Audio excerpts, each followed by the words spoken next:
সরকারের এমপিরা বাংলাদেশে করে নাই। 17 বছরের এই অন্যায়ের কথা আমি 17 মিনিটে শেষ করতে পারবো না। আমি শুধু অল্প কিছু কথা বলছি। আমি সব সময় বলি, বড় নেতা হওয়ার চেয়ে ভালো মানুষ হওয়া অনেক বেশি জরুরি।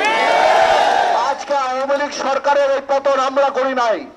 আওয়ামী লীগ এই সরকারের পতন বৈষম্য বিরোধী ছাত্র আন্দোলন করে নাই। আওয়ামী লীগ সরকারের পতন করেছে আল্লাহ তাআলা। এই অহংকার, আল্লাহ বারবার বলেন, আমার জমিনে অহংকারের সাথে হেঁটো না।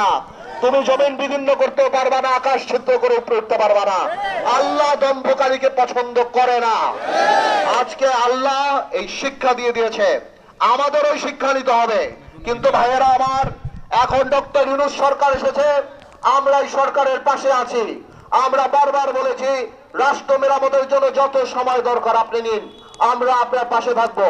এই একই সময় আমাদের মাথায় রাখতে হবে, আমরা জানি জল্লাদে রূপান্তরিত